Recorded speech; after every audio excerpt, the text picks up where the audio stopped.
सन्नो मित्रः संवरुणः सन्नो भवत्वर्यमा सन्न इन्द्रो बृहस्पतिः सन्नो विष्णुरुक्रमः नमो ब्रह्मणे नमस्ते वायो त्वमेव प्रत्यक्षं ब्रह्मासि त्वामेव प्रत्यक्षं ब्रह्म वदिष्यामि ऋतं वदिष्यामि सत्यं वदिष्यामि तन्मामवतु तद्वक्तारमवतु अवतु माम् अवतु वक्तारम्। ॐ शान्तिः शान्तिः शान्तिः। पुराणों का ऐतिहासिक गौरव। हम निसंक यह कहने को उद्यत हैं कि वर्तमान पुराणों को ऐतिहासिक गौरव प्राप्त नहीं है। स्वयं उन्हीं पुराणों में इस बात का प्रमाण मिलता है कि वह प्राचीन साहित्य के पुराण और इतिहास नहीं हैं, वरंच परवर्ती आर्य जाति के समय में रचे गए हैं। और उनमें से बहुत से तो उस समय लिखे गए हैं जब आर्य जाति अपनी राजनीतिक स्वतंत्रता को खो बैठी थी और अपने धर्म और कर्म को नष्ट कर हिंदू के कलंकित नाम से पुकारी जाती थी। जब उसको अपने आप को, अपने धर्म को, अपनी मान मर्यादा तथा अपनी स्त्रियों के सतीत्व को संरक्षित रखने के लिए अपने प्राचीन आचार व्यवहारों को त्याग करना पड़ा, जिससे उनका प्राचीन धर्म कर्म ऐसा दब गया कि उसके चिन्ह भी शेष न रहते। यदि अंग्रेजी राज्य के आगमन के साथ उस पर प्रकाश भी की आभा न पड़ती और उसके ऊपर के कूड़ा करकट को उठा देने का उन्हें आर्य जाति को अवसर न मिलता। प्रत्येक सुशिक्षित आर्य जानता है कि पुराण 18 हैं, परंतु इनके अतिरिक्त बहुत सी ऐसी पुस्तकें पाई जाती हैं जो उपपुराण के नाम से प्रसिद्ध हैं, जो ऐसे किस्से कहानियों से भरी हैं कि कोई भी मनुष्य उन्हें पढ़कर सत्य या वास्तविक नहीं कह सकता। उनका अधिकांश भाग तो ऐसी बातों से परिपूर्ण है जो बुद्धि और प्रकृति दोनों के विरुद्ध है और उनका अनुमान होना भी असंभव है। कुछ अंग्रेज तथा अनेक आर्य विद्वानों ने सहमत होकर यह व्यवस्था दी है कि वर्तमान पुराण वह पुराण नहीं है जिनका वर्णन उपनिषदों या अन्य प्राचीन ग्रंथों में पाया जाता है। उन अंग्रेज पुराण तत्ववेत्ताओं ने वर्तमान पुराणों का समय निश्चय किया है कि जिसके मानने से यह परिणाम नहीं निकलता कि वर्तमान काल में से कोई भी विक्रम संवत के बहुत पहले के हैं। इनमें से बहुत से पुराणों का समय तो 14वीं या 15वीं शताब्दी ईस्वी तक निश्चित किया गया है। इसके अतिरिक्त पुराणों में बहुत से ऐसे प्रमाण मिलते हैं जिनसे सिद्ध होता है कि प्राचीन पुराण तो लुप्त हो गए और वर्तमान पुराण आधुनिक समय में बनाए गए हैं। मत्स्य पुराण में ब्रह्मवैवर्त पुराण का वर्णन करते हुए लिखा है, अर्थ वह पुराण जिसको सूत जी ने नारद के सामने वर्णन किया और जिसमें कृष्ण का महत्व, रथंतर, कल्प के समाचार और ब्रह्म वराह चरित्र वर्णित है, 18,000 श्लोकों में है और उसका नाम ब्रह्मवैवर्त पुराण है। अब यदि हम उस पुराण को देखें जो आजकल ब्रह्मवैवर्त पुराण के नाम से प्रसिद्ध है, तो हमको ज्ञात होगा कि इसमें न ब्रह्म वराह चरित्र है, न रथंतर कल्प के समाचार हैं, न उसमें इस बात का ही कहीं पता लगता है कि इस पुराण को सूत जी ने नारद के सामने वर्णन किया था।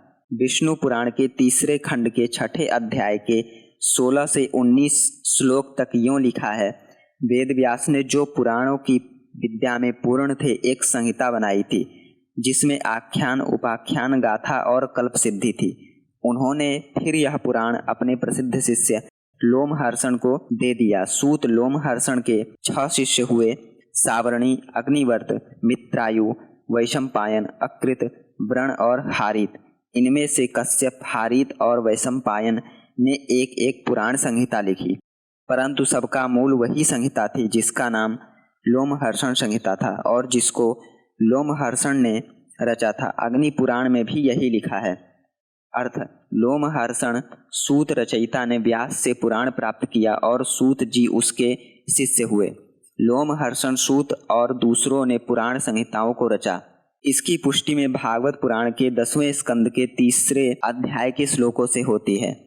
आरुणि, कश्यप, हारित, अकृत, व्रण वैशंपायन और हृतमेय ये 6 पौराणिक थे। उन्होंने मेरे पिता से पुराण सीखे जो स्वयं व्यास के शिष्य थे, और मूल पुराण संहिता का अध्ययन करके उन्होंने एक एक पुराण रचा।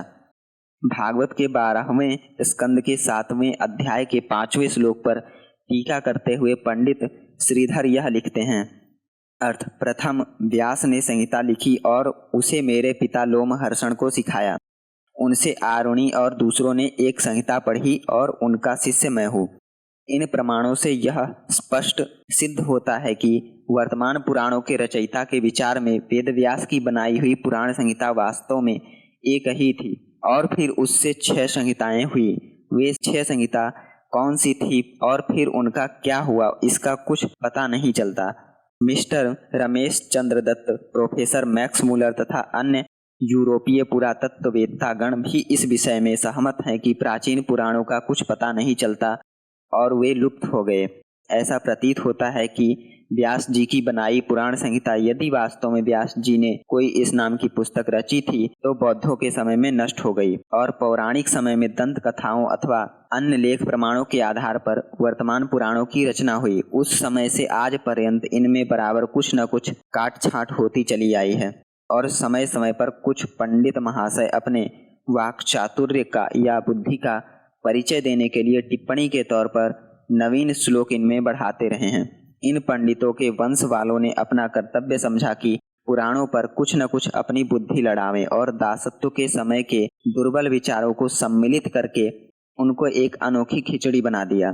यहाँ तक कि वर्तमान पौराणिक साहित्य विविध प्रसंगों का एक ऐसा संग्रह बन गया है जिसमें से वास्तविक तथा कल्पित रचनाओं को पृथक करना कठिन ही नहीं बल्कि असंभव हो चला है। संभव है कि इस संग्रह में सच्ची घटनाएं और उत्तम विचारों के मोती भी दबे पड़े हों, परंतु इस समय भी उनकी अवस्था ऐसी शोचनीय है कि उनमें से यथाक्रम किसी घटना को निकालना दुर्लभ प्रतीत होता है। प्राचीन आर्य सभ्यता का विद्यार्थी जिसने उपनिषदों की अद्वितीय विद्या तथा दर्शनों का अध्ययन करके प्राचीन आर्यों की सभ्यता के उत्कर्ष का विचार किया है, जब वह पौराणिक साहित्य तक पहुंचता है तो यकायक उसके भीतर से ठंडी सांस निकलती है।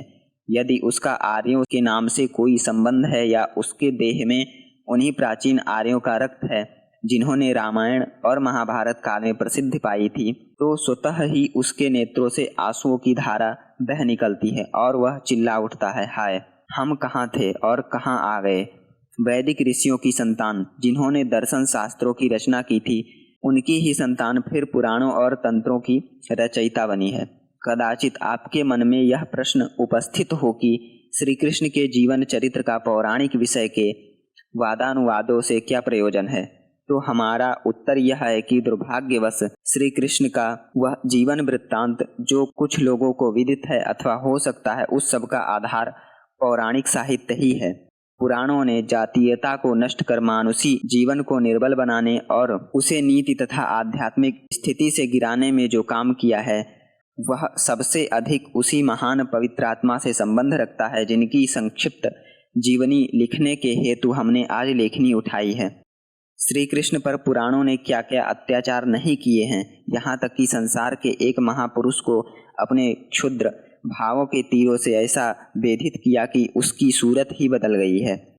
इन्हीं पुराणों के कृपा कटाक्ष से अधिकांश आर्यजनों का मन श्री कृष्ण की ओर ऐसा फिर गया है और वे उन्हें विषयी और अपवित्र समझने लगे हैं। उसी पौराणिक शिक्षा के कारण बहुत से आर्य शिक्षा पाकर मुसलमान और ईसाइयों के जाल में जा फंसे।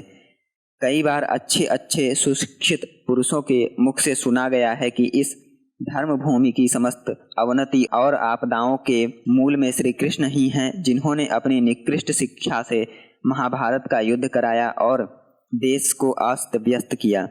अब हम किसी आर्य संतान के मुख से महात्मा कृष्ण के विषय में ऐसे अपमान सूचक शब्द सुनते हैं, हमारा कलेजा मुंह को आ जाता है। परंतु इन बेचारे नई सभ्यता वालों का क्या अपराध है। पौराणिक गप्पों ने उन्हें इस प्रकार चक्कर में डाल दिया है जिससे उनके लिए अपने जातीय साहित्य से सत्य और असत्य को पृथक करना असंभव प्रतीत होता है। हमारे इस कथन का यह तात्पर्य नहीं है कि पुराणों में सत्य का लेश भी नहीं। हमारा तो मत है कि हमारी जाति का इतिहास कदाचित कुछ पुराणों में भी मिल सके, परंतु उपमा आदि अलंकार यार लोगों की मनगढ़ंत और हर पीढ़ी के पंडितों के स्वेच्छाचार का इस साहित्य पर इतना अधिकार है कि उसमें से सच्ची घटनाओं का निकालना यदि असंभव नहीं तो बहुत ही कठिन है।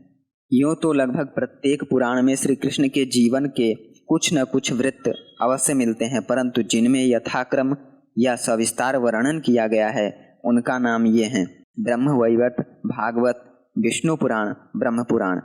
इनके अतिरिक्त हरिवंश नामक पुस्तक में भी श्री कृष्ण के वृत्तांत बहुत पाए जाते हैं और महाभारत में भी प्रायः कृष्ण का वर्णन आता है। साधारणतः तो पुरातत्ववेत्ताओं का यह मत है कि इन पुराणों में विष्णु पुराण और महाभारत सबसे प्राचीन जान पड़ते हैं, परंतु इनके विषय में भी यह निर्णय करना कठिन है कि इनका कौन सा भाग पुराना और कौन सा नया है। प्रोफेसर विल्सन, जिन्होंने विष्णु पुराण का अंग्रेजी अनुवाद किया है, का मत है कि विष्णु पुराण में इस बात के बहुतेरे प्रमाण मौजूद हैं कि उसमें 10वीं शताब्दी ईस्वी तक के वृत्तांत पाए जाते हैं। तथापि भागवत तथा अन्य पुराणों की अपेक्षा विष्णु पुराण अधिक प्राचीन है। भागवत के विषय में तो यह विवाद चला आता है कि कौन सी भागवत 18 पुराणों में गिनती करने योग्य है, श्रीमद् भागवत या देवी भागवत। वैष्णव अपनी भागवत को वास्तविक पुराण बतलाते हैं और शाक्त अपनी पुस्तक को।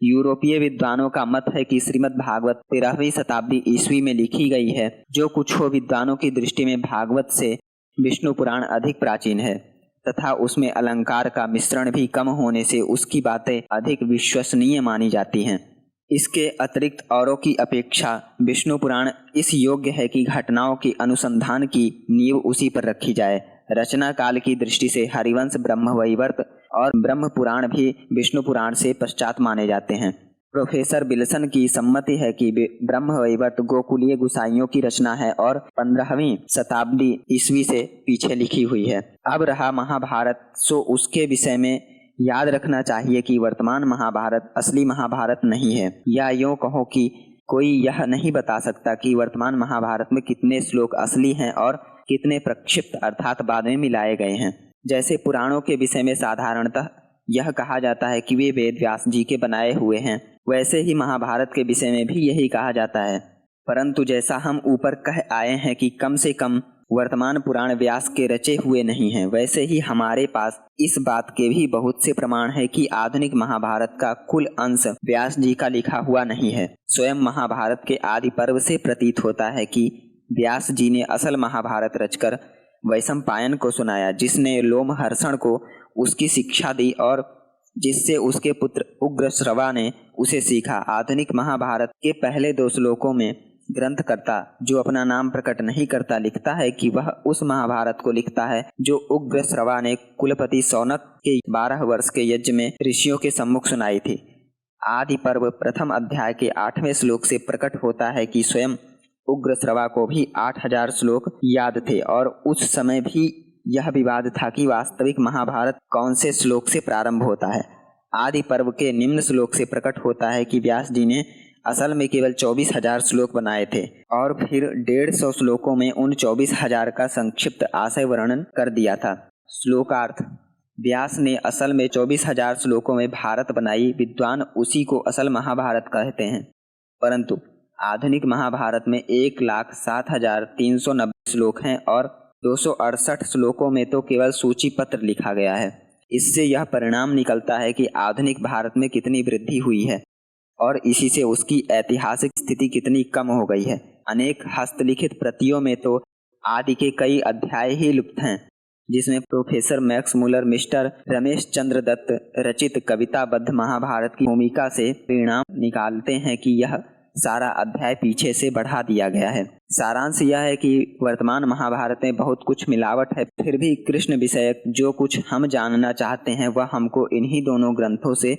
विदित हो सकता है, विष्णु पुराण और महाभारत। अतएव हमारे देशवासियों को चाहिए कि कृष्ण चरित्र को जानने के लिए इन दोनों पुस्तकों को ध्यानपूर्वक अध्ययन करे और फिर निष्पक्ष भाव से परिणाम निकाले कि क्या कवि की अतियुक्ति है और क्या वास्तविक है।